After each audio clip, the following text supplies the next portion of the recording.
You ever get trapped in a place you absolutely can't stand with the one person you'd pay money not to be stuck with? That's how it started for me. Stuck in a post office, breathing stale government air, with the HOA president from hell trying to hijack half the town's mail. No, really.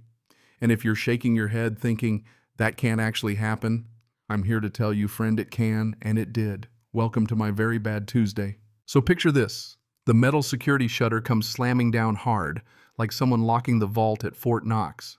Sunlight's gone, and I'm standing in that weird yellow buzz of fluorescent lights surrounded by 12 of my neighbors, the smell of old paper and lemony floor wax all around.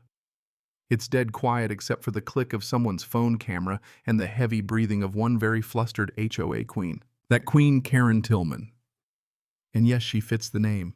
Lavender pantsuit hair, set like she's running for Congress, a look on her face that says, "I pay your salary." She's got her hands on her hips, a dolly full of gray postal bins at her feet, glaring daggers at Postmaster Henderson, the most patient man I've ever seen. You'd have to know Henderson. This guy, I swear, could break up a fistfight with a look. Right now he's still got one hand near the panic button, the other holding a phone to his ear, calm as a guy ordering lunch. "Ma'am, I've asked you 3 times now to step away from the outgoing mail bin. This is federal property. You're interfering with the delivery of the U.S. mail. That's a federal offense. Several, actually." That's when Jane, my wife, my better half, the calm in my storms, just gives me a sideways glance. She's recording everything, 2 hands steady on her phone, red light blinking. It was her idea, honestly. Jane's an EMT. Crisis doesn't rattle her, it sharpens her. Me, I sell high-end locks, security stuff. I like things in their place, documented, no loose ends. Karen. She's the living embodiment of chaos in a pantsuit. Every time she shows up, you know something's about to go sideways. And sideways it went. Karen puffs up like a turkey. "I'm the president of the Foxglove Landing Homeowners Association. I have a right to ensure our community's mail is handled correctly. There have been complaints." She says it loud, hoping someone will nod along. Spoiler, nobody does. The only complaint was about her. See, Karen had gotten this itch about the mail. It started small sticky notes on packages, HOA violation, unsightly delivery. Then she started intercepting improper letters. Lawn service flyers disappeared. Birthday cards arrived late, sometimes opened with snippy notes about compliance. She told us she was protecting our property values. Yeah, right. What she was really doing was sticking her nose everywhere and getting away with it, because who wants to take on the HOA president? But today she went too far. She tried to pre-sort the entire neighborhood's mail. Told the mail carrier, Maria, that she'd handle everything from now on for compliance. Maria, bless her smart kid, said, "Absolutely not." So Karen follows Maria back to the post office, wheels her dolly in, and tries to physically take the bins, claiming it's HOA property. That's when Henderson locked us all in and made the call. He keeps his eyes on her while speaking into the phone. "Yes, sir. She's still here. Has several bins of mail she won't give up." Karen's jaw set so tight I thought it might shatter. She tries to rally the crowd. "I'm a pillar of this community. I will not be treated like a criminal," but nobody buys it. Not today. Jane's still recording. I can already see the report in my head. Jane's video as Exhibit A. Karen realizes she's trapped, turns a shade of pink that clashes with her suit. Kicks her dolly and hisses at Henderson. "You'll regret this. I'll have your job." I almost laugh out loud. "Lady, you're threatening a federal employee in his own fortress. Good luck." Henderson hangs up. "For everyone's safety, this service window is now closed. Postal inspectors are on their way. Nobody is to leave the building." He says it loud, calm. Absolute finality. You could feel the whole room shift. Karen's run out of road. This isn't a neighborhood meeting. This is federal, and she's in way over her head. She keeps glancing at the locked door that bins us. For the first time, I see real fear in her eyes. She's always been the bully who wins by wearing people down, but this time there's nowhere to go. And now there's proof. Suddenly, a woman near the passport booth, Mrs. Gable, her voice trembling, speaks up. "My husband's medicine. It was supposed to be delivered today. Small white cooler. Did you see it?" She's pale hands twisting her purse. Karen waves her off. "Everything's fine. If it mattered, they'd plan better." I can't help myself. "A pancreas doesn't run on your schedule," I mutter. Jane puts her phone down for a second. Ma'am, what medicine insulin? Mrs. Gable whispers. The specialty kind. It needs to stay cold. He needs it in an hour. Jane goes full EMT, calls 911 on speaker. Medical cooler located. Need EMS on standby. Now everyone feels it. The hum of the lights gets louder. This is real. My eyes sweep the bins, letters, catalogs, boxes, and they're wedged in a white styrofoam cooler with red lettering medical supplies. That's it, Mrs. Gable cries. My anger is instant and icy. It's not about power anymore, it's about a man's life. Henderson moves fast, demanding the cooler. Karen steps in front of the dolly, territorial, panicking. This is all evidence of mishandling, she blurts, but her voice is wavering. Jane says, that's temperature-sensitive medication. It needs a fridge. Now. She's not asking. She's stating fact. I step up beside Jane, arms crossed, making a line. Karen won't cross. The crowd, silent till now, starts to speak up. Give her the medicine, someone shouts. What is wrong with you? Karen looks like a deer in headlights. She scans our faces, sees no sympathy, only resolve.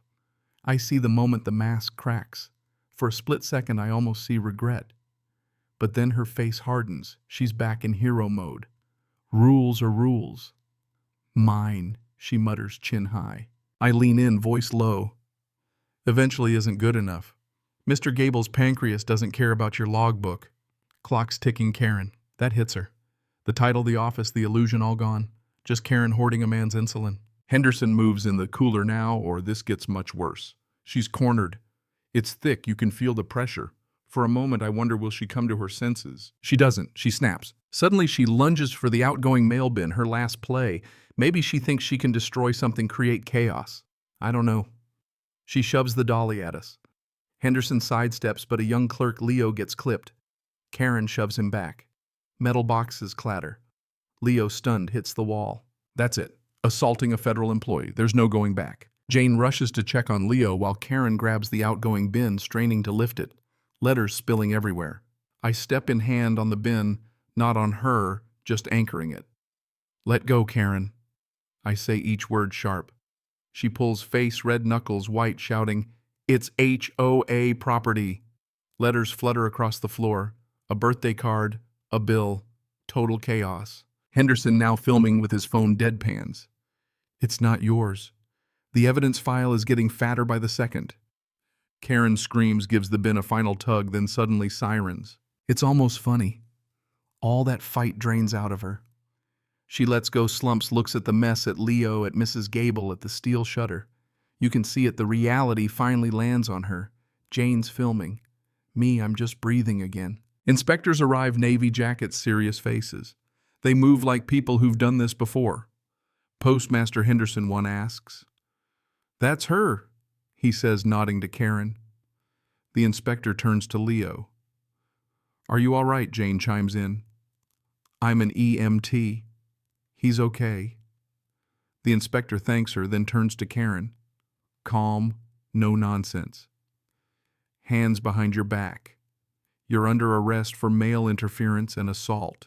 Karen stands there, mouth open, no sound. The arrogance gone. Just a woman in a pantsuit who made a mountain of bad decisions. The inspector doesn't repeat himself, just takes her arm, cuffs her. The click echoes in the room. Jane's still recording every second of it. They gather statements, evidence. Inspector Rohr, the woman, looks over the paperwork. She finds a forged form authorization to hold all our neighborhood's mail signed by some phantom architectural review board. She's sharp. It's a forgery. A good one, but still. Karen's face goes ghostly. The pile of charges is growing. That was just the start. Days go by, Karen's out on bail, strict orders to stay far away from any post office, including our mail kiosk. She's suddenly a ghost. But that forged mail hold form, that was the thread that unraveled everything. Jane and I were not the types to let things slide. Inspector Rohr asks us down to her field office. We hand over every video, every fake sticker Karen ever put up, every threat she'd sent. Rohr and her partner Davies are impressed. You have a gift, she says. I like order, I shrug. But it's Jane who spots the clue that fake board's address is just a P.O. box, a secret. Who set it up? We find out security footage application, not only Karen, but a man named Marcus Thorne, a developer who's tried for years to buy out our Greenbelt prime land. The Greenbelt is why we all moved here. Karen's scheme. Not about mail at all. She wanted to intercept zoning notices, legal ballots, sell out our park to Thorne for a fat payday. Buddy Joel, our neighbor, helps us connect the dots. Shell companies, fake invoices, money funneled from Thorne to Karen. We suspect, but we need proof. Enter Arthur Williams, our timid HOA secretary. Jane's idea: invite him to coffee, show him what we know, make him feel safe. He hands us a digital recorder. He'd been forced to tape a bribe call between Karen and Thorne just in case. Plus, he's got the real ledger on a flash drive, every dollar, every fake consulting fee. The evidence is overwhelming. We work all night compiling it. The big HOA meeting comes. Karen stands tall, ready to sell the Greenbelt. I stand up, point of order, Madam President. Jane plugs her laptop and big screen lights up. Forged forms, secret P.O. box, Karen and Thorne on camera, audio of them making the deal. The whole community watches in silence as it all unravels. When the video ends, the room explodes. Karen's lapdogs quit on the spot. Karen flees under a barrage of questions. Arthur is named interim president. But it's not over. The feds pick up the case. Jane and I watch from the gallery as Karen and Thorne face sentencing. The judge, stern and sharp, lays it all out: mail fraud, wire fraud, conspiracy, abuse of trust. Thorne gets a huge fine and is banned from real estate in the county for 2 years. Karen, restitution, hundreds of hours of community service, and a 20-foot restraining order from any USPS mailbox. That's right. For 5 years, she can't get within 20 feet of a mailbox. The judge calls it poetic justice. I call it karma with a measuring tape. In the months that followed, the air in our neighborhood changed. The threat was gone. Arthur helped us build a transparent HOA audit. The books elect new leaders. Jane's a hero. I became head of Buddy Joel's neighborhood watch, which is just 2 guys with beers making sure nobody's bin overflows. Order at last. And Karen. She spends her community service hours sweeping the post office floors under Henderson's watchful eye, wearing an orange vest, the queen-turned janitor. Every time I see that 20-foot orange circle painted around our mail kiosk, I smile a little. That's where the power trip ended. So here's my question for you. Where do you draw the line? When does defending your community turn into tyranny? And when karma finally comes calling, do you believe in poetic justice? Or is that just wishful thinking? Let me know what you'd have done, or if you've ever faced someone on a power trip that just wouldn't quit. Sometimes the only way to take back your peace is to draw your own line.